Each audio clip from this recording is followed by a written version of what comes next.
Queridos, antes de iniciarmos o estudo da Palavra de Deus, queremos orar. Pai Santo que estás nos céus, derrama sobre nós o Espírito Santo neste momento, que ao abrirmos a Tua Palavra, para falarmos do Teu plano, da Tua estratégia de salvar o mundo e de salvar os lares, que o Senhor nos dê luz celestial, a presença do Espírito Santo, para que ao lermos a Tua Palavra entendamos a Tua mensagem e que o Senhor venha fortalecer a cada lar, cada família, cada pai, cada mãe, que todos sejam abençoados pelo Senhor nesta manhã. É em nome de Jesus que pedimos. Amém. Queridos, nós fomos convidados para falar sobre um assunto que não é fácil falar. Uma vez eu fiz um sermão lá na cidade de Manaus, era o Dia da Mulher, então meu sermão foi sobre o papel da mulher. Foi sobre a mulher. E no final do sermão, na saída, na porta, quando eu estava cumprimentando, um irmão passou por mim e disse: "Não gostei." Por que você não gostou? Não, só falou da mulher, mas o dia era da mulher. O sermão era sobre o papel da mulher no lar. Hoje, na saída, alguém pode também falar o mesmo. Não gostei, porque falou muito dos homens, só os homens. Bom, este foi o pedido que me fizeram, para que eu fale sobre o papel do homem no lar, no plano de Deus. Como o homem pode ser homem dentro dos planos de Deus, dentro do lar. Por isso, queridos, podíamos dizer que este foi um sermão encomendado? Pode ser um sermão encomendado. Mas, queridas mulheres, queridas esposas, será para a felicidade sua e do seu lar, se você prestar atenção em cada palavra, em cada detalhe deste sermão. Vocês percebem que no mundo as mulheres estão ganhando terreno. Nas universidades, maioria, mulheres.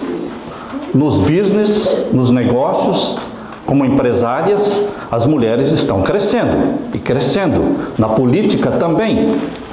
Queridos, nós não estamos em crise de mulheres. Nós não estamos em crise de mulheres, porque as mulheres estão no movimento ascendente. Louvado seja Deus. Mas nós não podemos dizer o mesmo dos homens. Os homens não estão num movimento ascendente, mas decrescente. Cada vez nós temos menos homens nas universidades, menos homens que são provedores dos seus lares, menos homens trabalhando fora, mais homens dentro de casa e mais mulheres fora de casa. Essa é a tendência do mercado.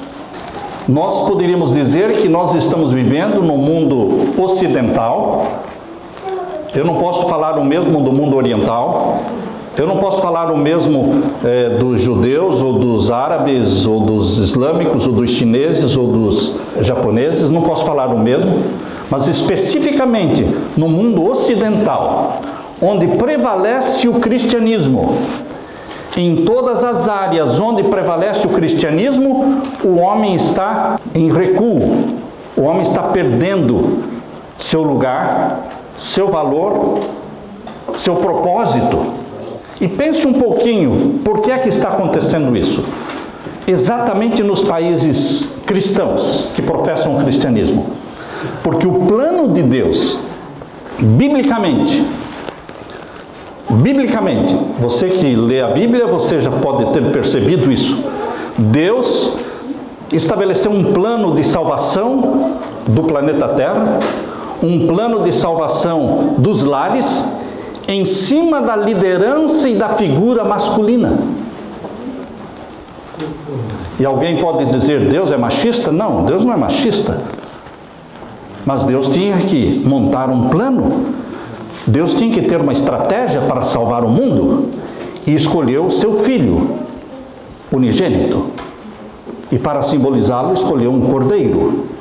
E escolheu os patriarcas como seus representantes. E se Deus tivesse escolhido Eva para ser a cabeça, E se Deus tivesse escolhido as mulheres para serem cabeças dos lares, teria sido um plano divino? Mas, queridos, de qualquer forma, quem quiser criticar, encontrará margem para criticar. Mas nós não estamos aqui para criticar, nós estamos aqui para encarar a realidade da Bíblia, o que Deus escolheu fazer. E como é que nós nos submetemos à vontade de Deus? Como é que nos colocamos dentro dos planos de Deus? A religião cristã é a religião que mais valorizou a mulher em todo o mundo. A religião cristã colocou a mulher no lugar dela, primeiramente com Jesus, que valorizava as mulheres, que conversava com as mulheres. Porque até então um homem não conversava com uma mulher em público. Jesus conversava com as mulheres em público. As seguidoras de Jesus eram muitas.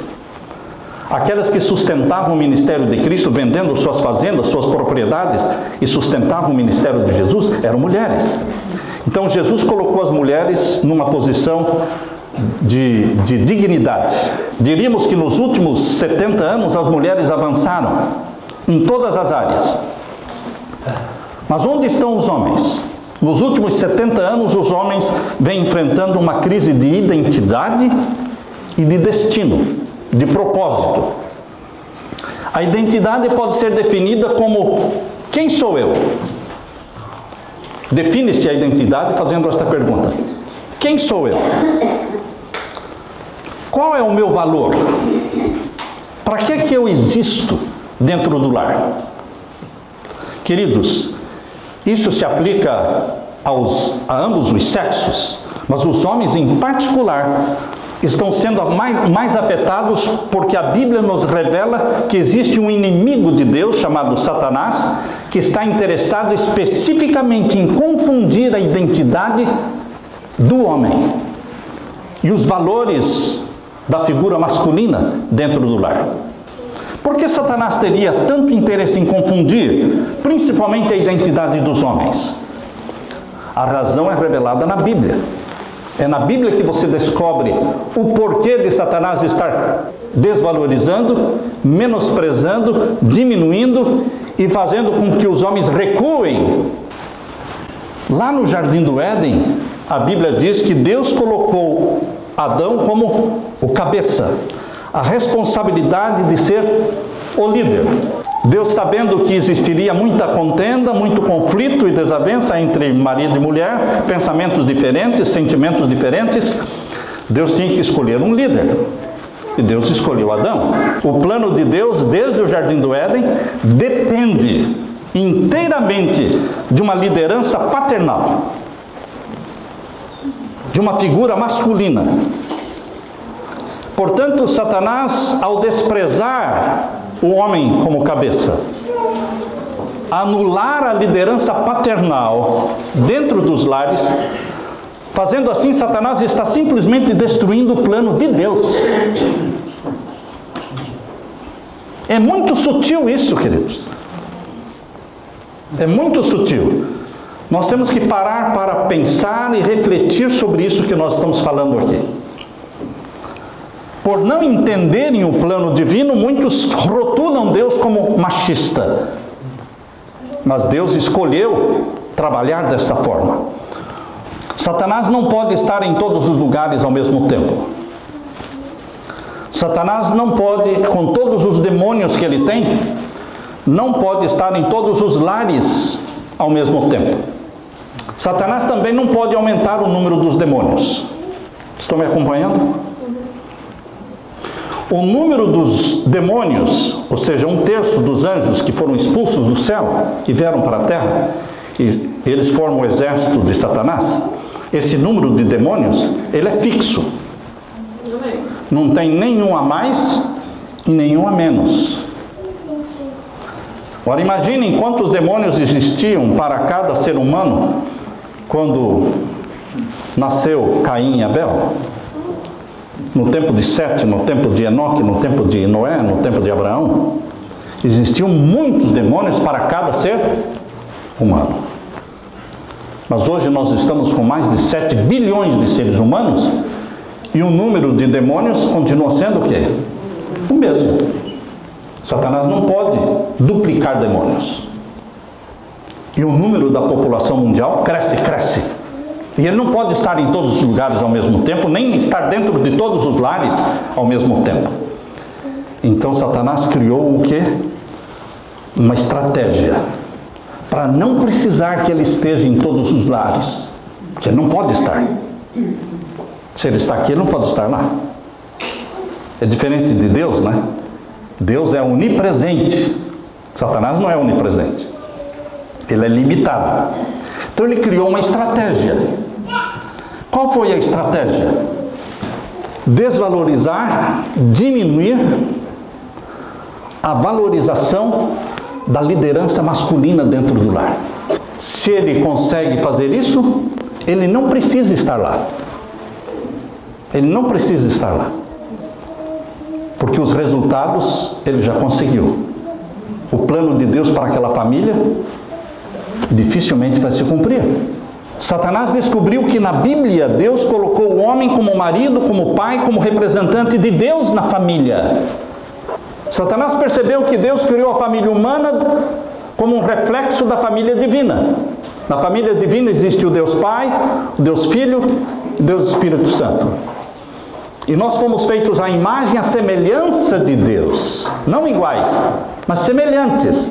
Então a família humana criada semelhante à divindade tem também o pai, tem também o filho e tem também a mãe.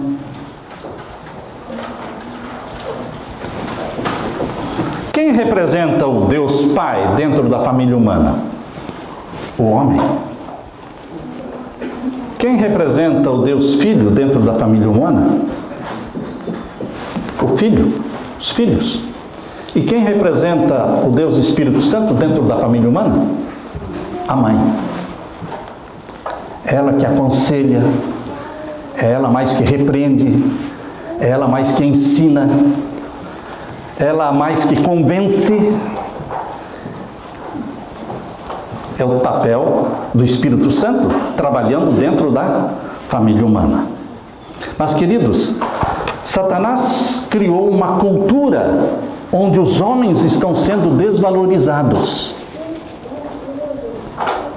Mas não é uma cultura nos países onde prevalece o islamismo. Não é uma cultura onde prevalece o budismo, o confucionismo. Não. É uma cultura que prevalece nos países especificamente cristãos, que devem evangelizar o mundo. E exatamente a crise masculina está entre nós. Ele criou uma cultura onde os homens são desvalorizados, criou uma crise de identidade nos homens, homens que não são mais sacerdotes do lar. Será que eu estou falando para alguém aqui que esqueceu de que ele é o sacerdote do lar? De que ele é quem tem que chamar a família para o culto da manhã, para o culto da noite? É ele quem tem que pegar a Bíblia, cantar os hinos, chamar a família e ler a Bíblia de manhã e à noite? Orar com a esposa? Não é orar somente pela esposa, mas orar com a esposa, orar sobre a esposa, sobre os filhos, impondo-lhes as mãos. Satanás tem destruído este papel que Deus colocou sobre o homem de ser o sacerdote do lar. Deus criou o homem para que seja o provedor da família. Mas a crise econômica mundial está tão apertada de que o homem não consegue mais ser o provedor da família. Ele precisa da mulher. A mulher precisa trabalhar fora. Ninguém está sobrevivendo mais com um só salário. E quanto mais as mulheres trabalham fora, mais o lar fica desprovido. Satanás percebeu que os homens foram criados para serem protetores, mas os homens estão perdendo a noção de quem são e perderam a noção de não só a identidade, mas perderam também o destino, o propósito, o papel deles dentro do lar. Satanás não precisa estar em todos os lares para desestruturar e causar infelicidade.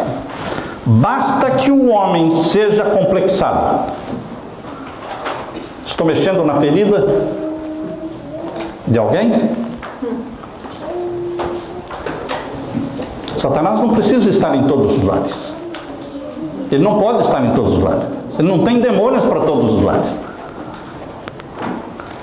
Mas o que ele pode fazer?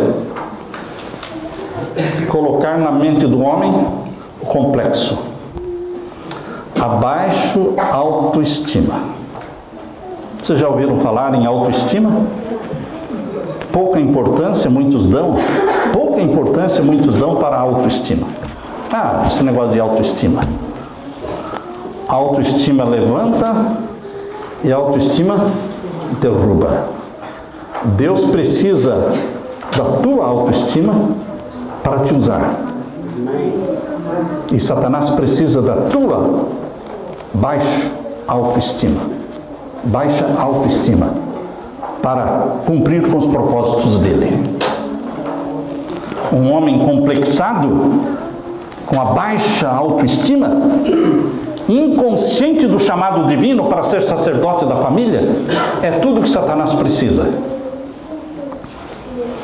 A mensagem que Satanás sussurra no ouvido do homem, do pai, do marido, para destruir a sua identidade é mais ou menos assim. Vejam mais ou menos as palavras de Satanás. Você não tem valor nenhum. Tua mulher pode viver muito bem sem você. Tua família vai continuar sendo a mesma sem você. Você não faz falta. Você é um engano. Você não tem valor. Alguma coisa está errada com você, porque você não é ninguém. E nós temos cada vez mais homens que não lutam, que não estudam, que não se formam, que não se colocam bem no trabalho, que não têm um bom salário e que querem casar, mas não tem como casar. Porque se fosse para pagar o dote bíblico, porque a Bíblia exige que o homem pague um dote para se casar, mas até tiraram fora esse dote, porque ninguém ia casar, não é? Quem iria casar no mundo moderno? Então deixaram para lá, já que ninguém consegue cumprir, então vamos deixar de lado isso aí. Queridos, mas isso abriu as portas para que homens se casem, homens que não têm garra, homens que não provam que são homens. Porque no passado a pessoa tinha que provar que podia sustentar a família pagando um dote. Foi assim que Jacó mostrou para o seu sogro. Trabalhou, ele não tinha dinheiro, mas ele teve garra. Ele mostrou que ele poderia trabalhar 7 anos, depois mais 7 anos. Quando eu namorava a Leila, um estudante pobre, não é? O pai da Leila costumava dizer: eu não estou com medo da Leila se casar com Samuel, porque eu sei que se o Samuel precisar sair por aí vendendo banana para sustentar a família, ele vai vender banana, porque ele é trabalhador. Queridos, esta garra está faltando. Esta garra de vencer ou morrer, Senhor, mas não fracassar. Quando eu tinha 17 anos, eu dizia nas minhas orações, e digo até hoje: ou a vitória ou a morte, Senhor, não me interessa mais nada. Eu só quero a vitória ou a morte. Antes morrer do que pecar. Repetia eu com 17 anos, e ainda continuo repetindo isso nas minhas orações. Antes morrer do que pecar. Queridos, Deus precisa de determinação na mente masculina, de salvar o lar, de prover o lar, de ser o sacerdote do lar. O que vocês acham que vai acontecer no lar e na vida de um homem que não tem mais a identidade do seu valor e o propósito de ser o sacerdote? Da mulher poder olhar para ele com respeito e admiração. É isso que um homem precisa dentro do lar. O homem não precisa tanto ser amado, não. Não é essa a maior necessidade do homem. Essa é a maior necessidade da mulher, se sentir amada. Mas a maior necessidade do homem é se sentir o quê? Admirado e respeitado. Este é o seu pai. Este é o meu marido. E é a mulher que constrói a autoestima do marido. Sabiam? Que é a mulher que constrói a autoestima do marido. Assim como também é o homem que constrói a autoestima da esposa.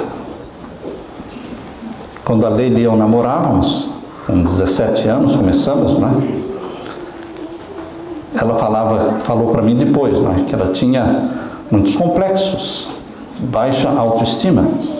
E ela dizia, é você que está me ajudando a me autoafirmar, a sentir e conhecer os meus valores. Realmente, marido constrói a autoestima da esposa e a esposa constrói a autoestima do marido.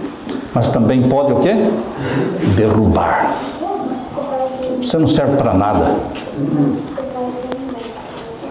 Não preciso de marido como você. Eu que tenho que fazer tudo. E com esta linguagem, queridos, o marido vai fazer cada vez menos. Cada vez menos. Saibam, queridas esposas, que quanto mais vocês fizerem, menos o marido vai fazer. Quanto mais dinheiro vocês investirem, mulheres, menos o marido vai investir. Conversando com uma empresária em Fortaleza, rica, ela dizia, eu não entendo, pastor, não entendo, meu casamento está em crise, mas eu comprei o meu carro, eu compro a minha roupa, eu compro o meu perfume. Quando eu saio com meu marido para um jantar, num restaurante, eu pago o meu jantar, mas está dando tudo errado na minha casa. Eu não sou valorizada. Esse é o problema. Deixe que ele pague o seu carro. Deixe que ele pague a gasolina do seu carro. Deixe que ele pague o seu jantar, por favor. Deixa que seja mulher, seja dependente. Faça a sua poupança, tenha a sua poupança, não tem problema. Mas deixa que ele invista dinheiro em você. Porque onde estiver o dinheiro, ali estará o coração. Quanto de dinheiro o teu marido investe em você? Nenhum. Então o coração dele não está em você. Jesus disse, onde estiver o dinheiro, ali estará o coração. Faça o teu homem, querida esposa, faça o teu homem se sentir homem, cabeça, líder. Mesmo que você não precise consultá-lo, consulte. Mesmo que você saiba discernir qual é o melhor negócio a fazer, mas consulte-o. Deixe que ele participe das decisões para que ele se sinta como cabeça, como líder. Eu me lembro quando criança, minha mãe era muito independente, muito trabalhadora, meu pai também muito trabalhador, mas minha mãe tinha muitas ideias e muita determinação, muita garra, e meu pai era mais tímido. E minha mãe ia na loja e comprava mesas, cadeiras e geladeira e trazia e colocava. Ele nem estava sabendo, porque ela comprava com o dinheiro dela, mas eu me lembro, menino, eu ficava chateado com isso. Eu dizia para ela, a senhora não pode ficar comprando sem falar com o pai. Para que eu tenho que falar com o pai? Não é ele que vai pagar, sou eu. Percebem, queridos? Não é porque você vai pagar com o seu dinheiro que você não deve o quê? Consultar, não são uma só carne. Então você valoriza o marido que tem. E diante dos outros, deixe que diante dos outros eles pensem que foi uma iniciativa dele, porque você constrói autoestima. Lá quando você lê Provérbios capítulo 31, veja lá como a mulher sábia edifica a reputação do marido a alegria dela é ver que o marido é respeitado na sociedade. Está lá em Provérbios 31. É você que constrói isso aí. Desde o princípio, Deus responsabilizou o homem por tudo o que acontecia no lar. Deus não culpou Eva pela entrada do pecado. Deveria ter culpado Eva, porque ela foi quem comeu o fruto primeiro. Mas Deus, desde o princípio, mostrou que no plano divino, o homem responde. O homem responde pelo lar e pelas decisões. Deus falou com Adão, Deus falou com Sete, Deus falou com Enoque, Deus falou com Matusalém, falou com Noé, falou com Abraão, falou com Isaac, falou com Jacó. Porque Deus construiu um plano em cima da liderança paternal. Veja o que Deus fez para fortalecer a autoestima de um Jacó. Abra sua Bíblia em Isaías 43. Às vezes, quando você lê esse texto aqui de Isaías 43, você pode ficar se perguntando: por que Deus foi tão enfático usou o nome de Jacó? Porque Deus queria fortalecer a autoestima de Jacó. Jacó tinha uma vida muito errada. Primeiramente, Deus mudou o nome dele para que ele deixasse de ser um loser, um perdedor, um enganador, e para que ele começasse a pensar como o quê? Um vencedor. Deus tira a sua mente de loser, de perdedor, e para colocar em você uma mente de vencedor. Porque Deus depende de que você pense como um vencedor. E foi isso que você percebe aqui em Isaías 43. Vemos aqui nos versos 1 até o verso 5. Abra sua Bíblia e vamos ler.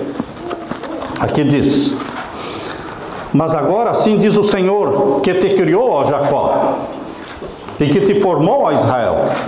Por que Deus falaria isso para Jacó? Para que ele sentisse que ele tinha propósito na vida. Você tem propósito na vida? Os homens de hoje têm propósito na vida? Porque quem tem propósito, determinação e alvo, ele chega lá, pela graça de Deus. Mas se você não tiver um propósito, uma determinação, qualquer coisa serve. Aonde você chegar estará bom. Você não tinha propósito nenhum.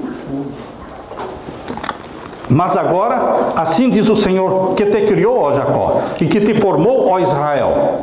Não temas, porque eu te remi, chamei-te pelo teu nome, tu és meu. Isso aqui fortaleceu a autoestima de Jacó ou não? Ah, muito, muito. Tira o nome do Jacó aqui, coloca o teu nome. Como é que eu me sentiria colocando o nome nosso aqui? Tirar o nome de Jacó, colocar o nome de Samuel, não é? Mas agora, assim diz o Senhor, que te criou, ó Samuel, e que te formou, ó Samuel. Não temas, porque eu te remi, chamei-te pelo teu nome. Tu és meu. Ah, queridos, isso traz para você uma convicção, uma determinação, uma garra, uma certeza que nada o bloqueará, porque você sabe quem você é. Você é filho de Deus. Você foi gerado pelo Espírito Santo. Jesus foi gerado pelo Espírito Santo no ventre de Maria. Mas você também, ou com 20, ou com 18 anos, ou com 30 anos, você também foi gerado pelo Espírito Santo um dia. Amém? Amém. Você também tem que ter essa convicção. Eu fui gerado pelo Espírito Santo. Eu sou filho de Deus. Eu sou filha de Deus. Eu tenho a natureza santa de Jesus, porque o Espírito Santo gerou isso em mim. E agora o verso 2. Quando passares pelas águas, estarei contigo, e quando pelos rios, eles não te submergirão. Quando passares pelo fogo, não te queimarás, nem a chama arderá em ti. Por que Deus usaria palavras tão fortes com tanta certeza, se não fosse para fortalecer a autoestima de Jacó, a tua, a minha. Deus faz questão de nos colocar para cima, enquanto Satanás faz questão de nos colocar para baixo, de nos diminuir. Você não presta, você é um zero à esquerda. O que você fez na vida até hoje? Hein? Tua vida é um fracasso. Veja o teu lar, veja quanto você ganha. Querido, Satanás usa tudo o que ele pode para diminuir, para desvalorizar, para reduzir, para complexar, e muitos se deixam viver no complexo. E agora Jesus Cristo quer levantar a sua autoestima. Veja agora o verso 3. Porque eu sou o Senhor teu Deus.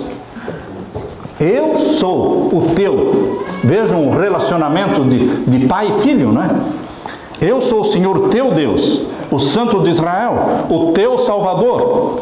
Dei o Egito por teu resgate, a Etiópia e Seba por ti.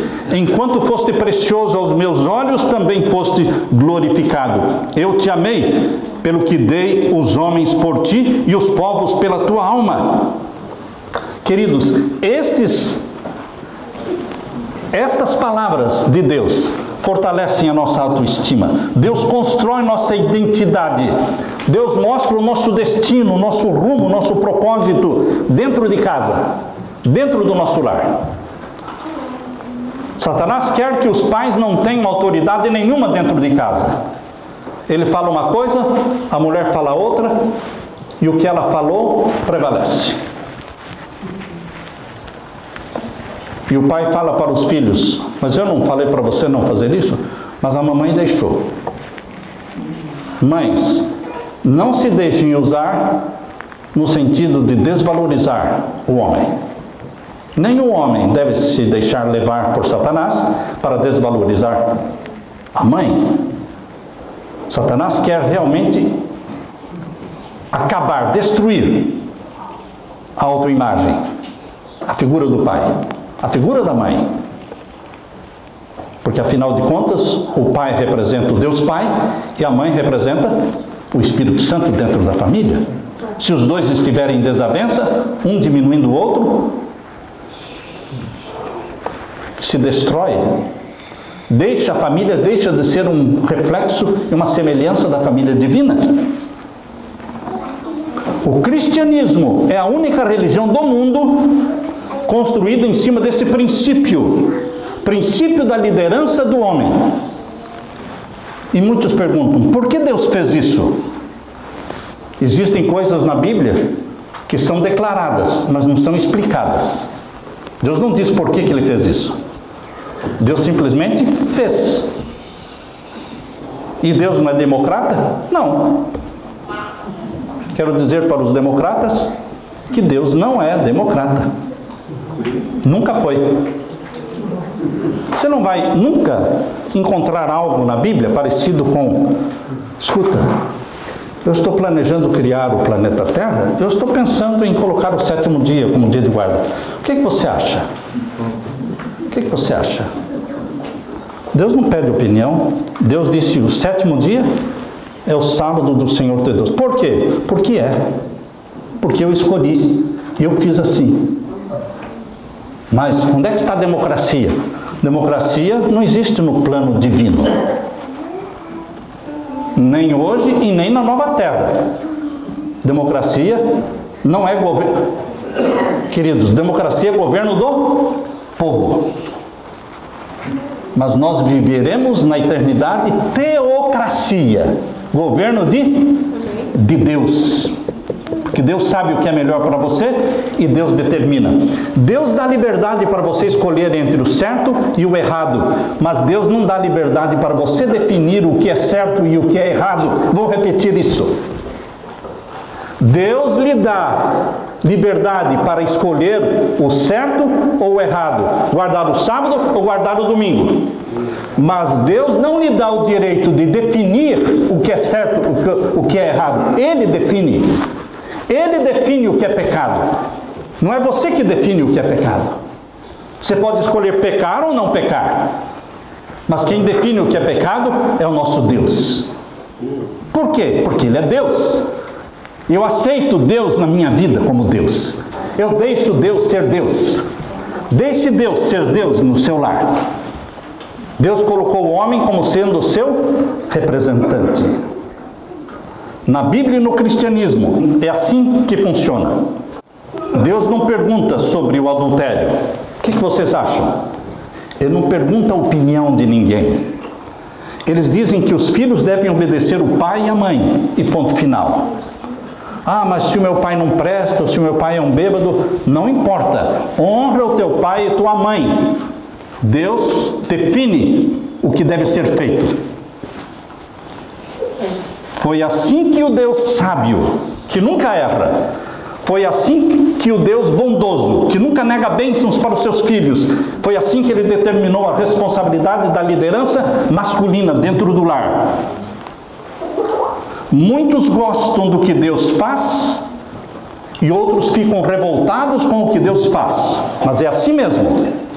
Você goste ou não goste, Deus é assim. E Ele não muda. Malaquias 3,6. Eu, Senhor, não mudo.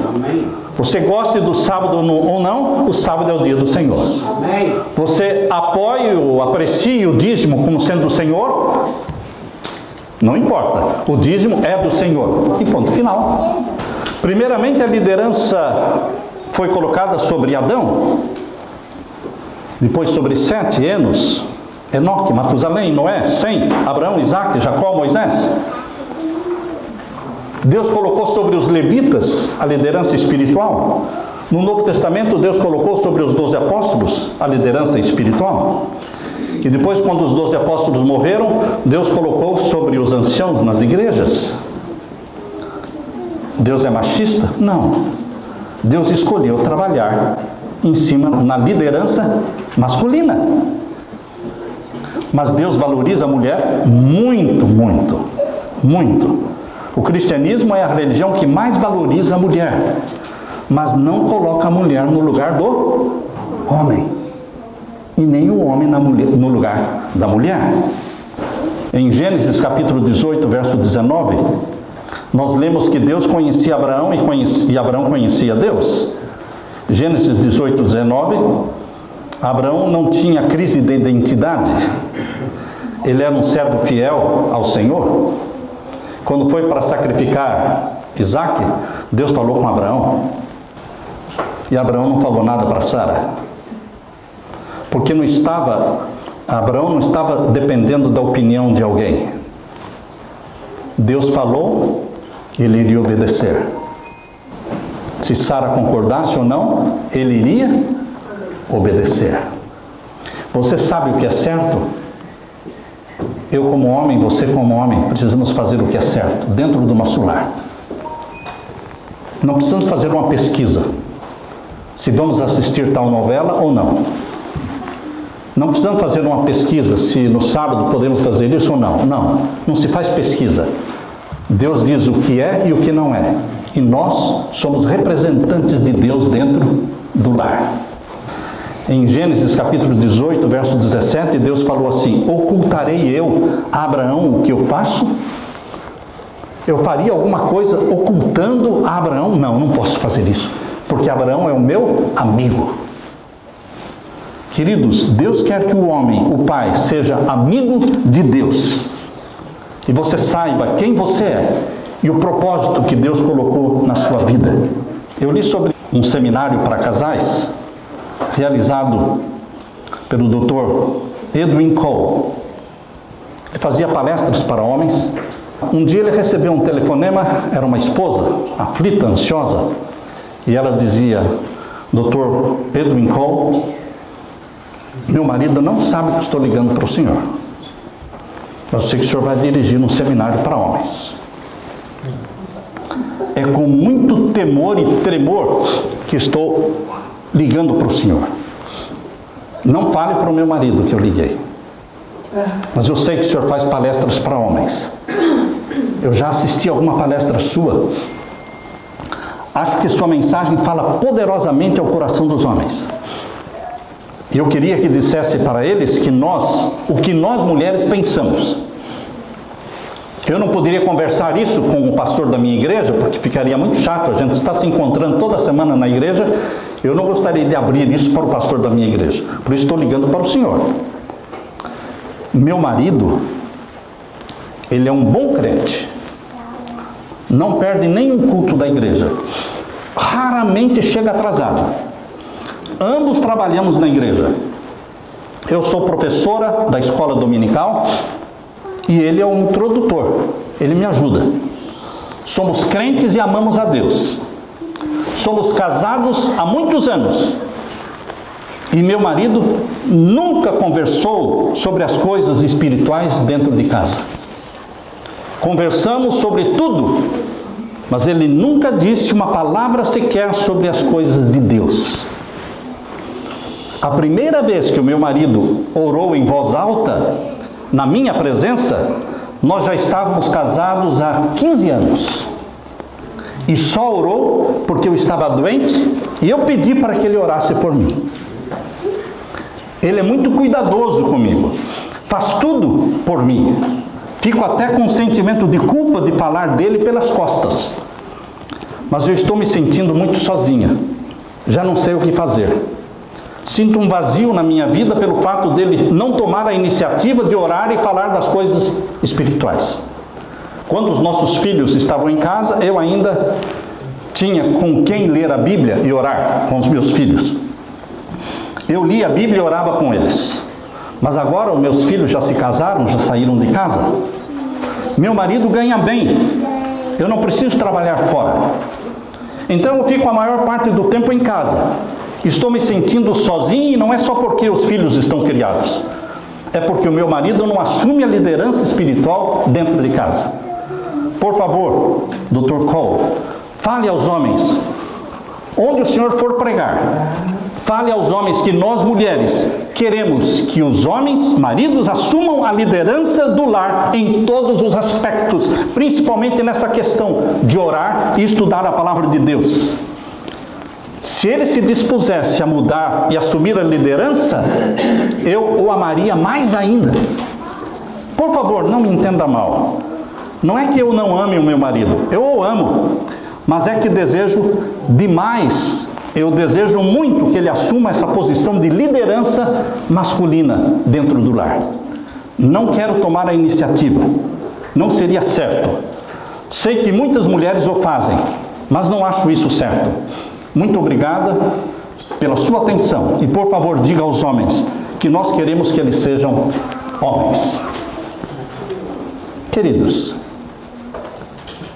nós precisamos convocar a esposa e os filhos para orar, para cantar, para ler a Bíblia, para fazer o culto de manhã, para fazer o culto à noite. Nós precisamos orar com nossas esposas. Não é somente orar por elas, orar com, abraçadinhos. Existe poder na oração de um marido e de uma esposa que se abraçam e oram. Ele orando por ela, como sacerdote do lar, liberando bênçãos para a família. Deus investiu o homem de autoridade para liberar bênçãos para a esposa, liberar bênçãos para os filhos. Seja você, homem, um liberador das bênçãos de Deus no lar. Que Deus te abençoe, que Deus te derrame sobre você o Espírito Santo.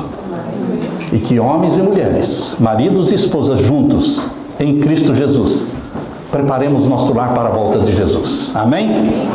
Amém. Deus seja louvado.